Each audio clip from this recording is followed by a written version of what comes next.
നമുക്ക് രേവതിയുടെ സച്ചിയുടെ വരാൻ പോകുന്ന ദിവസങ്ങളിൽ നല്ലൊരു കഥ കേട്ടാലോ? വീഡിയോ ഇഷ്ടപ്പെടുവാണെങ്കിൽ ഒന്ന് ലൈക്ക് ചെയ്ത് ഹൈപ്പ് ചെയ്യാൻ മറക്കരുതേ.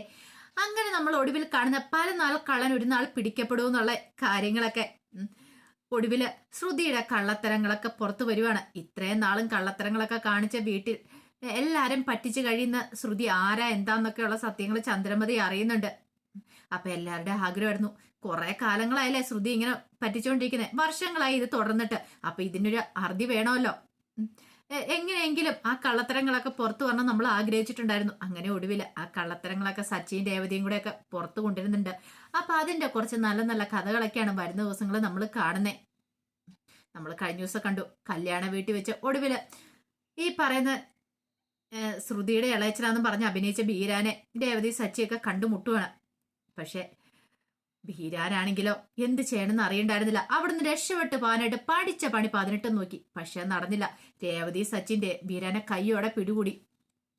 അങ്ങനെ ഒടുവില് ബീരാനോട് പറഞ്ഞു, സത്യം പറയണം, നിങ്ങൾ ആരാ, നിങ്ങൾ എന്താ എങ്ങനെയാന്നൊക്കെ ചോദിക്കുകയാണ്. രേവതിയുടെ മനസ്സിൽ പല ചിന്തകളും ഉണ്ടായിരുന്നു. ഇതിനു മുമ്പ് ഈ പറയുന്ന ബീരാനെ താൻ കണ്ടതാണ്. അന്ന് പക്ഷെ ഇയാള് തന്റെ കണ്ണു വെട്ടിച്ച് രക്ഷപ്പെട്ടു പോയി. അന്ന് തനിക്ക് പിടികൂടാൻ പറ്റിയില്ല. ഒടുവില് ബീരാന് സത്യങ്ങളൊക്കെ തുറന്നു പറയേണ്ടി വന്നു. ഞാന് ജയരാജാണ്, ഈ പറയുന്ന ഫെബിന്റെ ഇളയച്ചനാന്നുള്ള കാര്യങ്ങളൊക്കെ. ഒടുവില് സച്ചി പറഞ്ഞൊരു കാര്യം ചെയ്യാം, നിങ്ങൾക്കിനി രക്ഷപ്പെടണമെങ്കിൽ ഒരേ ഒരു മാർഗം മാത്രമേ ഉള്ളൂ, നിങ്ങളെ വീട്ടിലേക്ക് വരണം, സത്യങ്ങളൊക്കെ തുറന്നു പറയണം. എന്റെ അച്ഛനും അമ്മയൊക്കെ അവരൊക്കെ പാവങ്ങളാ, അവരെ ഇത്രയും കാലം ഈ പറയുന്ന ശ്രുതി പറഞ്ഞു പറ്റിച്ചോണ്ടിരിക്കുക എന്ന് പറഞ്ഞു. അപ്പോഴേക്കും ബീരാൻ പറഞ്ഞു, ഞാൻ അങ്ങോട്ടേക്ക് വന്നിട്ടുണ്ട്, ശരിയാകത്തില്ല, വന്നില്ല നിന്നെ ഞാൻ ഇടിച്ച് കൊണ്ടുപോകും, മര്യാദയ്ക്ക് വന്നോണം. സച്ചിയുടെ അടുത്തല്ലേ വല്ല കളിയും നടക്കുവാ ബീരാന്റെ. ഈ സമയം ശ്രുതി ഇതൊന്നും പക്ഷെ അറിയുന്നുണ്ടായിരുന്നില്ല. ശ്രുതി ഭയങ്കര സന്തോഷത്തില. കാരണം മറ്റൊന്നുമല്ല, ഇനിയിപ്പോ പേടിക്കേണ്ട കാര്യമില്ല. കല്യാണം കഴിഞ്ഞു ശ്രുതി നേരത്തെ വീട്ടിലേക്ക് പോന്നിട്ടുണ്ടായിരുന്നു. അപ്പൊ സച്ചിൻ രേവതിയൊക്കെ തിരിച്ചങ്ങോട്ടേക്ക് പോയ കാര്യമൊന്നും, ഇളയച്ചനെ കണ്ട കാര്യമൊന്നും ശ്രുതിക്ക് അറിയത്തുണ്ടായിരുന്നില്ല. പിന്നീട് ബീരാനും കുട്ടി സച്ചിൻ രേവതിയും കൂടെ നേരെ വീട്ടിലേക്ക് വരുവാണ്. ബീരാനോട് പറഞ്ഞു, അതെ തൽക്കാലത്തേക്ക് നീ കാറിലിരിക്കുക, ഞങ്ങൾ അങ്ങോട്ടൊന്ന് കയറി ചെല്ലട്ടെ, അപ്പൊ അതൊക്കെ വന്നാൽ മതി, ഞങ്ങൾ വിളിച്ചിട്ട് അങ്ങോട്ട് ഇറങ്ങി വന്നാൽ മതി എന്ന് പറഞ്ഞു. അങ്ങനെ സച്ചിൻ രേവതിയും കൂടെ വീട്ടിലേക്ക് കയറി വന്നു. വീട്ടിലേക്ക് കയറി വന്നപ്പം ശ്രുതി ഒരു ചായയൊക്കെ വെക്കാൻ തുടങ്ങുവാണ്. അങ്ങനെ വന്നു കഴിഞ്ഞപ്പം രേവതി പോയി ശ്രുതിയെ വിളിക്കുകയാണ്. ശ്രുതി ഇങ്ങോട്ടൊന്ന് വരാൻ പറഞ്ഞ് വിളിച്ചു. അങ്ങനെ ശ്രുതി അങ്ങോട്ട് വന്നു. ശ്രുതി വന്നിട്ട് ചെന്താ രേവതി എന്ന് ചോദിച്ചു. പിന്നീട് രേവതി ശ്രുതിയുടെ ഇളയച്ചനെ കുറിച്ചുള്ള കാര്യങ്ങളൊക്കെ തിരക്കുന്നുണ്ട്. അപ്പോഴേക്ക് ശ്രുതി പറഞ്ഞു, അയ്യോ എന്റെ ഇളയച്ചനോ? എന്റെ ഇളയച്ചൻ ഇപ്പൊ എവിടെയാന്ന് അറിയത്തില്ല, ഒരു കാര്യം ചെയ്യാൻ ഞാനൊന്ന് വിളിച്ചു നോക്കാം. അല്ല ശ്രുതിയുടെ ഇളയച്ചനെപ്പോ ഒരാളെ ഞാൻ കണ്ടിട്ടുണ്ടായിരുന്നു, നാട്ടിലെങ്ങാനും എത്തിയിട്ടുണ്ടോന്ന് ചോദിച്ചു. നാട്ടിലോ? എന്റെ ഇളയച്ചൻ അങ്ങനെ നാട്ടിൽ വന്ന് നിൽക്കുന്ന ഒരാളൊന്നുമല്ല, ഇവിടെ ഉണ്ടേല് എന്നെ കാണാനായിട്ട് ഇങ്ങോട്ട് വരാതിരിക്കില്ല, എന്താണെങ്കിലും ഇവിടെ ഇല്ലാന്ന് പറഞ്ഞു. ഞാനൊന്ന് ഫോൺ വിളിച്ചു നോക്കട്ടെ എന്നൊക്കെ പറഞ്ഞുകൊണ്ട് വെറുതെ ഫോൺ എടുത്ത് മീരയുടെ നമ്പറിലേക്ക് വിളിച്ചു. മീരയുടെ നമ്പറിലേക്ക് വിളിച്ചിട്ട് മീരയോട് സംസാരിക്കുകയാണ്. അതെ ഇളയച്ചൻ ഇപ്പൊ എവിടെയുണ്ട്? അപ്പോഴേക്കും മീരയ്ക്ക് കാര്യം മനസ്സിലായി, അവൾ എന്തിലോ ഏതിലോ പെട്ടിരിക്കുക എന്നുള്ള കാര്യം. ആണോ? ദുബായിലാണോ? ഒന്നുമില്ല എന്നൊക്കെ പറഞ്ഞ് ഫോൺ വെച്ചു. അപ്പോഴേക്കും സച്ചി ചോദിച്ചു, ദുബായിലാണോ ഇളയച്ചൻ ഇപ്പോഴും? അതെ ഇളയച്ചൻ ദുബായിലാ. എന്താ സച്ചി, എന്ത് പറ്റിയെന്ന് ചോദിച്ചു. അപ്പോഴേക്കും സച്ചി പറഞ്ഞു, അപ്പൊ അങ്ങനെയാണ്, ദുബായിലാണല്ലേ, അപ്പൊ ഈ വരുന്ന ആൾ ആരാന്ന് ചോദിച്ചു. ഒരു നിമിഷം ശ്രുതി ഞെട്ടി നോക്കിക്കഴിഞ്ഞപ്പോ ബീരാൻ അങ്ങോട്ട് കയറി വരുവാണ്. ബീരാനെ കണ്ടു കഴിഞ്ഞപ്പോ ശ്രുതി ഇങ്ങനെ അന്തം വിട്ട് ഞെട്ടിത്തെരിച്ചിരിക്കുക. ശ്രുതിക്ക് എന്ത് ചെയ്യണമെന്ന് അറിയത്തില്ല. അപ്പോഴേക്ക് ശ്രുതി ഇങ്ങനെ രേവതിയെ സച്ചി മാറി മാറി നോക്കി. അല്ല ഇതാരെന്നും മനസ്സിലായില്ലേ? ഇതല്ലേ ശ്രുതിയുടെ ഇളയച്ചൻ എന്ന് ചോദിച്ചു രേവതി. എന്റെ ഇളയച്ചനോ? ഇയാളോ? പിന്നല്ലാതെ. മനസ്സിലായില്ലേ? ശ്രുതിക്ക് കണ്ടിട്ട് മനസ്സിലായില്ലേ എന്ന് ചോദിച്ചു. അപ്പോഴേക്കും ചന്ദ്രമതി, ശ്രീകാന്തും വർഷ അവരെല്ലാരും കൂടെ വരുവാണ്. ശ്രുതി എല്ലാരും കൂടെ വരുവാണ്. വന്നു കഴിഞ്ഞപ്പോഴത്തേനും അവിടെ ഇളയച്ചൻ എന്ന് പറഞ്ഞ് തകർത്ത് അഭിനയിച്ച ബീരാൻ നിൽക്കുന്നു. ബീരാനെ കണ്ടു കഴിഞ്ഞപ്പോഴത്തേനും ചന്ദ്രമതി ചോദിച്ചു, ഇതെന്താ ശ്രുതിമോളുടെ ഇളയച്ചന, ഇതെന്താ ഈ വേഷത്തിൽ എന്നൊക്കെ ചോദിച്ചു. ഭയങ്കര കോട്ട് സ്യൂട്ടും ഒക്കെ ഇട്ട് ഭയങ്കര സെറ്റപ്പിൽ വന്നോണ്ടിരുന്ന ആളല്ലേ, ഷർട്ടും മുണ്ടും ഒക്കെ എടുത്ത് വന്നിരിക്കുന്നു. അപ്പോഴേക്കും രവീന്ദ്രൻ പറഞ്ഞു, അത് ശരിയാണല്ലോ, എപ്പോഴാ നാട്ടിലെത്തിയത്? ഇവിടെ ഉണ്ടായിരുന്നോ? ഇരിക്കാനൊക്കെ പറഞ്ഞു. അപ്പോഴേക്ക് സച്ചി പറഞ്ഞു, ആള് നാട്ടിൽ തന്നെ ഉണ്ടായിരുന്നു പറഞ്ഞു. അതെങ്കിൽ നിനക്കെങ്ങനെ അറിയാം? പിന്നെ എനിക്കറിയാവുന്ന കാര്യല്ലേ. അല്ലേ പാർലടുത്തെന്ന് ചോദിച്ചു. ശ്രുതിക്ക് വല്ലാത്തൊരു ബുദ്ധിമുട്ട്, എന്ത് ചെയ്യണമെന്ന് അറിയത്തില്ല. അപ്പോഴേക്കും ശ്രുതി പറഞ്ഞു, അല്ല ശ്രുതി, നിന്റെ ഇളയച്ചൻ ഇവിടെ ഉണ്ടെന്നുള്ള കാര്യം നീ പറഞ്ഞല്ലോ, കഴിഞ്ഞ ദിവസം പോലും പറഞ്ഞു ഇവിടെ ഇല്ല, ദുബായിലോ സിംഗപ്പൂരിലോ അവിടെ ഇവിടെയാണ്ടൊക്കെയാന്നല്ലേ പറഞ്ഞേ, പിന്നെ ഇവിടെ ഉണ്ടെന്നുള്ള കാര്യം പറഞ്ഞില്ലല്ലോ. അത് കേട്ടപ്പോ സച്ചി പറഞ്ഞു, അതിന് പാർലടുത്തേക്ക് അറിയത്തില്ല എവിടെയാ ഉള്ളതെന്നുള്ള കാര്യം, അതുകൊണ്ടല്ലേ പാർലടുത്ത് കൃത്യമായിട്ട് പറയാതിരുന്നേന്ന് ചോദിച്ചു. ശ്രുതിക്ക് എന്ത് ചെയ്യണമെന്ന് അറിയില്ല. ശ്രുതിയുടെ മുഖം താണിങ്ങനെ ഇരിക്കുവാണ്. ആ സമയം ചന്ദ്രമതി ചോദിച്ചു, ആ എന്താ മോളെ, നിന്റെ മുഖം എന്താ വല്ലായിരിക്കുന്നേ? ഇടയച്ചൻ വന്നിട്ട് നിനക്കൊരു സന്തോഷമില്ല. നീ എന്താ ചായ എന്തെങ്കിലുമൊക്കെ കുടിക്കാക്കി എടുത്തോണ്ടാ കൊടുക്ക. അത് കേട്ടപ്പോ സച്ചി പറഞ്ഞു, അതെ അതെ, പെട്ടെന്ന് എടുത്തോണ്ടാ കൊടുക്ക. പാർലടുത്ത് ഇങ്ങനെ എന്താ വെറുതെ ഇങ്ങനെ നിക്കണെന്ന് ചോദിച്ചു. അപ്പോഴേക്കും ശ്രുതിക്കാണെങ്കിൽ എങ്ങനെയായിരുന്നു രക്ഷപ്പെട്ടാൽ മതിയെന്നുള്ളൂ. ആ സമയത്ത് രവീന്ദ്രൻ പറഞ്ഞു, എടാ എന്താടാ സച്ചി, നീ എന്താ ഇങ്ങനെയൊക്കെ ഒരു ആക്കി സംസാരിക്കുന്ന പോലെ? എന്റെ അച്ഛാ, ഇത്രയും കാലം ഉണ്ടല്ലോ ഈ പറയുന്ന പാർലടുത്ത് നമ്മളെ ചതിക്കുമായിരുന്നു ഈ നിൽക്കുന്ന ആള്.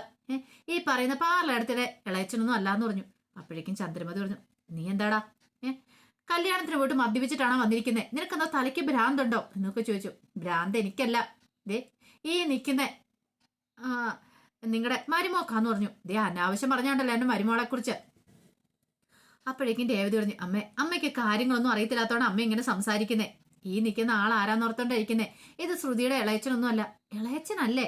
അപ്പോഴേക്കും രവീന്ദ്രൻ ചോദിച്ചു, പിന്നെ ആരാ അത്? അപ്പോഴേ ശ്രുതി പറഞ്ഞു, അല്ല അത് ശരിയാണല്ലോ, ഇളയച്ചനല്ലേ, പിന്നെ ആരാ? ഇത് കേട്ടപ്പോ ശ്രുതി പറഞ്ഞു, ഇവര് വെറുതെ കള്ളത്തരം പറയണതാ എന്നൊക്കെ പറയണ. ശ്രുതി പിടിച്ചിരിക്കാനായിട്ടൊരു അവസാന ശ്രമം നടത്തുകയും ചെയ്തു. പക്ഷെ അത് ചീറ്റിപ്പോയി. അപ്പോഴേക്ക് സച്ചി അയാളുടെ അടുത്തേക്ക് ചെന്നു. ബീരാന്റെ അടുത്ത് ചെന്നിട്ട് പറഞ്ഞു, പറയടോ എന്തൊക്കെയാ സംഭവിച്ചെന്നുള്ള കാര്യങ്ങൾ പറ. ഈ നിൽക്കുന്ന ശ്രുതി നിങ്ങളുടെ ചേട്ടന്റെ മോളാണോന്ന് ചോദിച്ചു. അപ്പോഴേക്കും ബീരാൻ എന്ത് ചെയ്യണമെന്ന് അറിയില്ല, അതിങ്ങനെ നോക്കുകയാണ്. ആ സമയത്ത് ചന്ദ്രമതി പറഞ്ഞു, അല്ലേ നിങ്ങളുടെ ചേട്ടന്റെ മോളല്ലേ ഇതെന്ന് ചോദിച്ചു. ആ സമയത്ത് ബീരാൻ പറഞ്ഞു, അല്ല ഇവരേതാ എന്താന്നു എന്ന് എനിക്ക് അറിയണ്ടായിരുന്നില്ലെന്ന് പറഞ്ഞു. അറിയത്തില്ലെന്നോ? രവീന്ദ്രനൊക്കെ ചാടി എഴുന്നേറ്റു. നിങ്ങൾ എന്തായി പറയണെന്ന് ചോദിച്ചു. അതെ, ഞാന് ടൗണിലൊരു ഇറച്ചി വെട്ടുകട നടത്തുന്ന, ഇന്ന് കല്യാണം നടന്ന ഫെബിന്റെ ഇളയച്ചനാ ഞാൻ. അല്ല ഫെബിന്റെ അമ്മാവനാ ഞാൻ.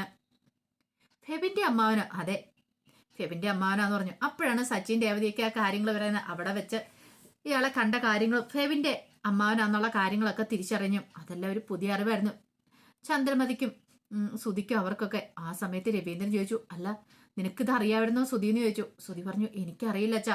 അപ്പൊ എല്ലാരും കൂടി ഞങ്ങളെ ചതിക്കുമായിരുന്നില്ലേ? സത്യം പറ, എന്തിനു വേണ്ടിയിട്ടായിരുന്നു ഇങ്ങനെയൊക്കെ ചെയ്തതെന്ന് ശ്രുതിയോടും ചോദിച്ചു. ശ്രുതി പറഞ്ഞു, എനിക്കൊന്നും അറിയില്ല അച്ഛാ, ഞാൻ ഇപ്പോഴേ കാര്യങ്ങളൊക്കെ അറിയണേന്ന് പറഞ്ഞു.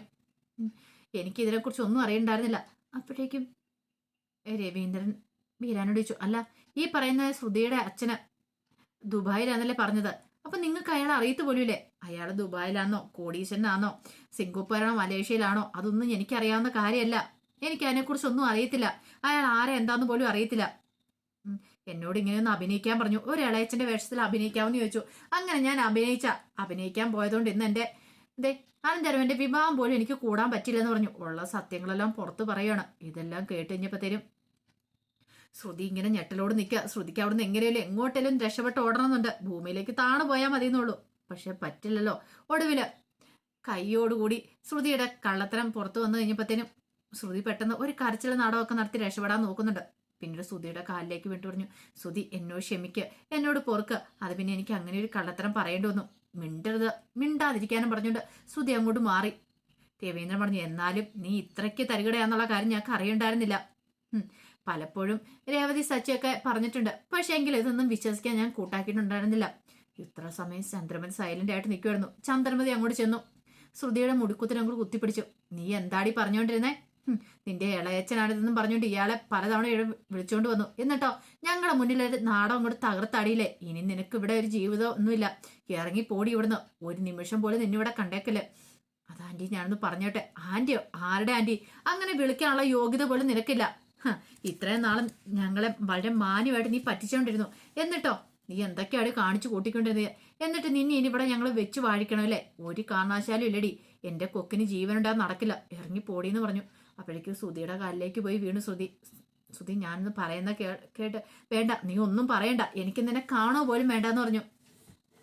ഒടുവില് ശ്രുതിയെ പിടിച്ച് പുറത്തേക്ക് കൊണ്ടേ തള്ളുവാണ് ചന്ദ്രമതി. മാര്യായ്ക്ക് പൊയ്ക്കോണമെന്ന് പറഞ്ഞു. പിന്നീട് വീരാന്റെ അടുത്തേക്ക് ചെന്നു. എന്നിട്ട് പറഞ്ഞു, തന്നെ ഇപ്പം തന്നെ പോലീസിൽ പിടിച്ച് ഏൽപ്പിക്കണമെന്ന് പറഞ്ഞു. ആ സമയം സച്ചി പറഞ്ഞു, വേണ്ട, പോലീസ് കേസും കാര്യങ്ങളൊന്നും വേണ്ട, അയാൾക്കത് വാക്ക് കൊടുത്തിട്ട് അയാളെ കൂട്ടിക്കൊണ്ട് വന്നേക്കുന്നതെന്ന് പറഞ്ഞു. ശ്രുതി പെട്ടുവഴിച്ച് നിൽക്കുകയാണ്.